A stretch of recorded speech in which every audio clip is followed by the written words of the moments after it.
भारत के surgical strikes को लेकर के अब देश में सियासी क्रॉस फायर शुरू हो गया है।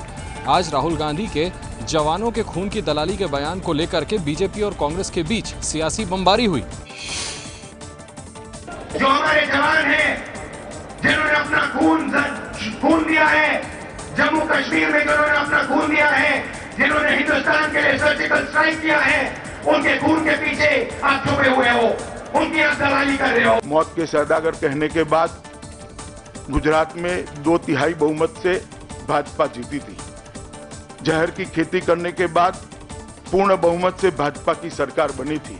और अब जब आप खून की दलाली का शब्द प्रयोग कर रहे हो, मुझे मालूम नहीं है इसके पीछे आपका मकसद क्या है। ये इतने गिर जाएंगे कि जो जवानों की कुर्बानियां हैं, डिफेंस फोर्सेस की जो हिम्मत है, उसको दिखाएंगे कि ये मोदी जी की वजह से हुआ। कांग्रेस में राहुल भक्ति देशभक्ति पर भारी पड़ रही है।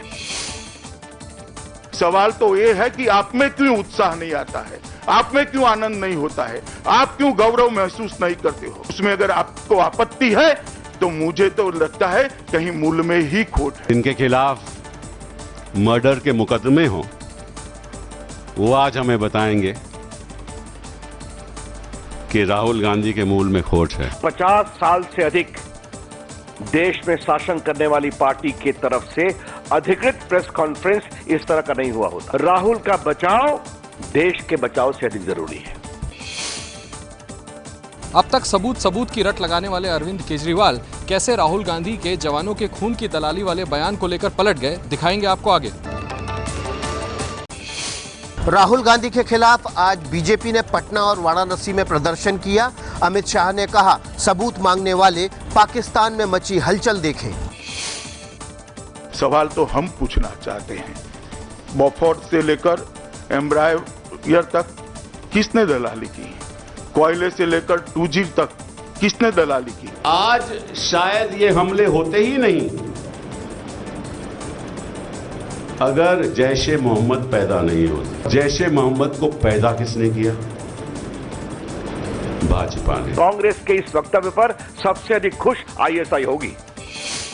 राहुल गांधी ने आज अपने बयान पर सफाई दी। उन्होंने कहा कि मैं सर्जिकल स्ट्राइक का समर्थन करता हूं, लेकिन राजनीतिक पोस्टर में सेना का इस्तेमाल नहीं होना चाहिए। खून की दलाली वाले राहुल के बयान पर मोदी विरोधियों ने भी कन्नी काट ली। केजरीवाल, लालू ने कहा, ऐसा नहीं बोलना चाहिए था। शहादत को, उनकी बहादुरी को खून की दलाली बोला है, ये मुझे लगता है ठीक नहीं है।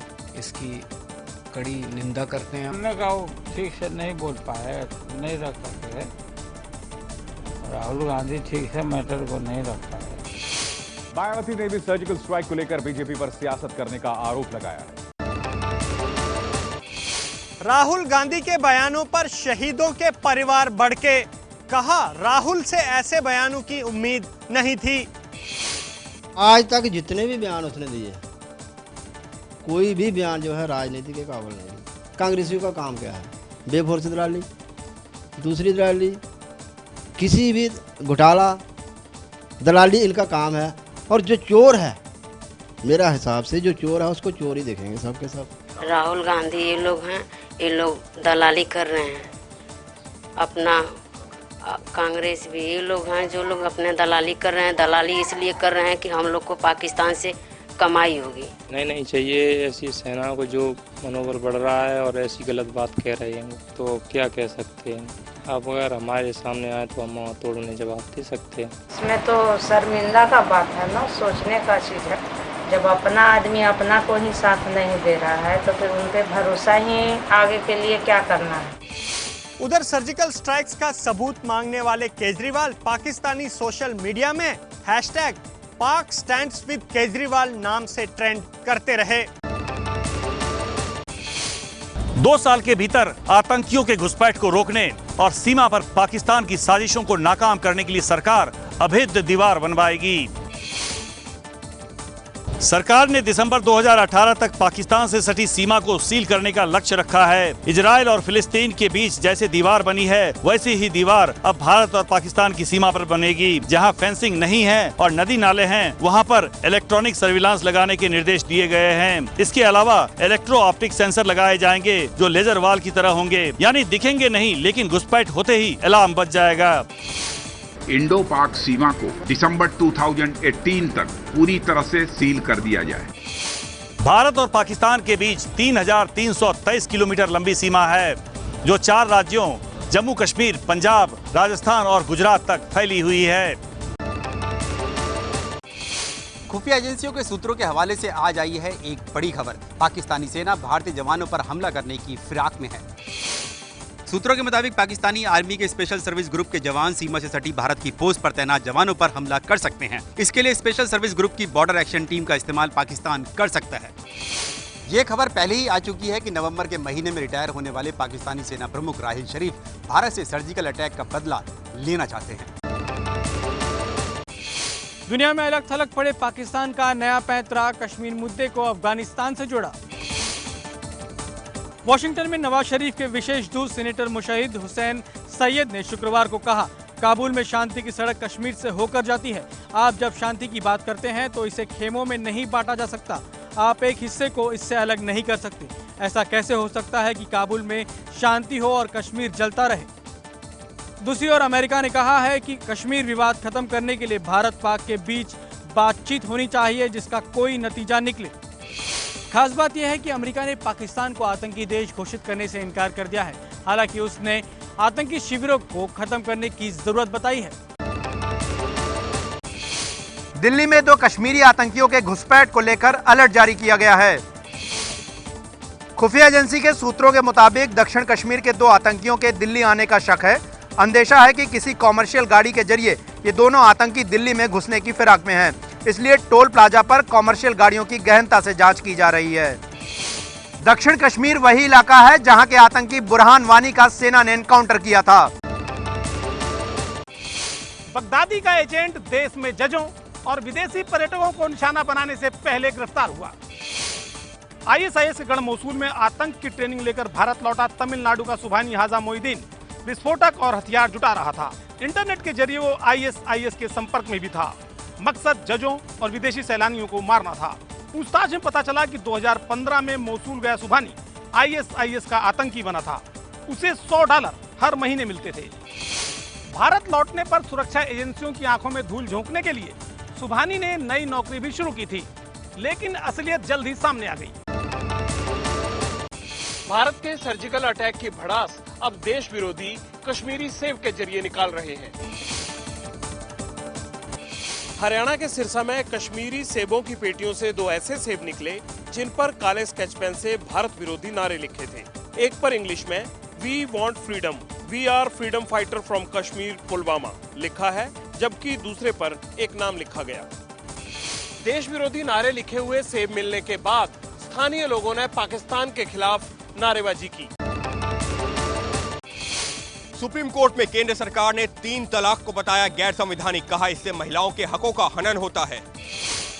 आज सुप्रीम कोर्ट में 3 तलाक मामले में केंद्र सरकार ने हलफनामा दाखिल किया। सरकार की ओर से कहा गया कि 3 तलाक और मर्दों को एक से ज्यादा शादी की इजाजत संविधान के मुताबिक नहीं है। ये प्रावधान महिलाओं को गैर बराबरी की स्थिति में डालने वाले हैं। जैसे सोशल मीडिया पे तलाक है, घर बैठे बगैर कोई इशू के कोई और लड़की पसंद आ गई और एकदम से तलाक दे दी, तो इस तरह से तलाक जो है जस्टिफाइड नहीं है। 2 सितंबर को दिए जवाब में मुस्लिम पर्सनल लॉ बोर्ड ने दलील दी थी कि पत्नी से छुटकारा पाने के लिए पति उसका कत्ल कर दे। इससे बेहतर है कि उसे 3 बार तलाक बोलने दिया जाए। पत्नी के रहते दूसरी शादी की इजाजत से मर्द अवैध संबंध नहीं बनाता या रखेल नहीं रखता। पत्नी के बीमार होने या किसी और बात को आधार बनाकर पति उसे तलाक दे सकता है। मर्द की दूसरी शादी की इजाजत पहली पत्नी को इससे बचाती है। 3 तलाक दुनिया के कई इस्लामी देशों में भी बैन है। 1961 से पाकिस्तान में, 1971 से बांग्लादेश में, 1929 से मिस्र में, 1935 से सूडान में और 1953 से सीरिया में बैन है।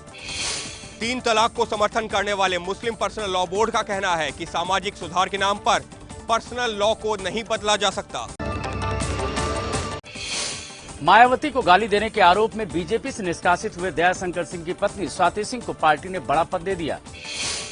दयाशंकर सिंह की पत्नी स्वाति सिंह को बीजेपी महिला मोर्चा का प्रदेश अध्यक्ष बना दिया गया है। स्वाति सिंह को पद देकर बीजेपी यूपी के 8% क्षत्रिय वोट बैंक को साधने में जुटी है, जो दयाशंकर सिंह पर एक्शन से नाराज चल रहा है। स्वाति सिंह पहले से ही मायावती और नसीमुद्दीन सिद्दीकी के खिलाफ चुनाव में उतरने की चुनौती दे चुकी हैं। आज पिता मुलायम सिंह यादव का घर छोड़ नए बंगले में अखिलेश यादव परिवार समेत शिफ्ट हो गए। मुलायम सिंह के 5 विक्रमादित्य मार्ग के बंगले के ठीक बगल में 4 विक्रमादित्य मार्ग के बंगले में अखिलेश यादव ने गृह प्रवेश कर लिया। बाहर समर्थकों ने लड्डू बांटे। हालांकि ये बताया गया कि अंदर पिता और पुत्र के बंगलों के बीच में दीवार नहीं रखी गई है। अखिलेश यादव के समर्थकों ने भी समाजवादी पार्टी दफ्तर जाना बंद कर रखा है। टीम अखिलेश के लिए बने नए दफ्तर का भी सीएम अखिलेश उद्घाटन करने वाले हैं। मुजफ्फरनगर में नवाजुद्दीन को रामलीला करने से रोकने वाले शिव सैनिकों के खिलाफ दर्ज हुआ केस। मुजफ्फरनगर के बुढ़ाना में हो रही रामलीला में इस बार नवाजुद्दीन सिद्दीकी मारीच का किरदार निभाने वाले थे, लेकिन उनके बचपन के सपने को शिव सैनिकों ने तोड़ दिया। जिन शिव सैनिकों ने नवाजुद्दीन के रामलीला में रोल करने का विरोध किया, उनके खिलाफ पुलिस ने मामला दर्ज कर लिया है। वादा किया है कि अगले वर्ष जरूर रामलीला में वे रोल करेंगे। अब नवाजुद्दीन ने उम्मीद जताई है कि रामलीला में रोल करने का उनका सपना शायद अगले साल पूरा होगा। मुंबई की हाजी अली दरगाह में महिलाओं की एंट्री पर बॉम्बे हाई कोर्ट की अंतरिम रोक को सुप्रीम कोर्ट ने बरकरार रखा है। आज दरगाह ट्रस्ट ने सुप्रीम कोर्ट में सुनवाई के दौरान कहा कि वो मसले का ऐसा हल निकालना चाहता है जो सभी पक्षों को मंजूर हो। कोर्ट ने ट्रस्ट को सुझाव देने के लिए 2 हफ्ते का वक्त दिया है। सुप्रीम कोर्ट ने कहा कि अगर दरगाह में एक जगह तक पुरुषों को जाने की इजाजत है और महिलाओं को नहीं, तो ये दिक्कत की बात है। चीफ जस्टिस टीएस ठाकुर ने सबरीमला मंदिर का उदाहरण देते हुए कहा, ऐसी समस्या हिंदुओं में भी है, मुसलमानों में भी है। ट्रस्ट प्रगतिशील विचारधारा दिखाए। सुप्रीम कोर्ट जो है वो महिलाओं के बाजू से ही निर्णय देगी। हाईकोर्ट ने जो निर्णय दिया था उसके ही ऊपर जो है वो फिर से वही वो निर्णय सुप्रीम कोर्ट भी रखेगी, इसलिए फिर से महिलाओं की जीत होगी। अब हाजी अली दरगाह ट्रस्ट को सुझाव देने के लिए 2 हफ्तों का वक्त मिला है। महाराष्ट्र में मराठा के बाद मुस्लिमों ने मांगा आरक्षण, थाने में निकाला मोर्चा। मराठा आंदोलन की तर्ज पर थाने के मुमरा में मुस्लिम आरक्षण की मांग को लेकर मार्च निकाला गया। इस मोर्चे में शामिल हुए कांग्रेस और एनसीपी नेताओं ने भी मुसलमानों को 5% आरक्षण देने की मांग का समर्थन किया।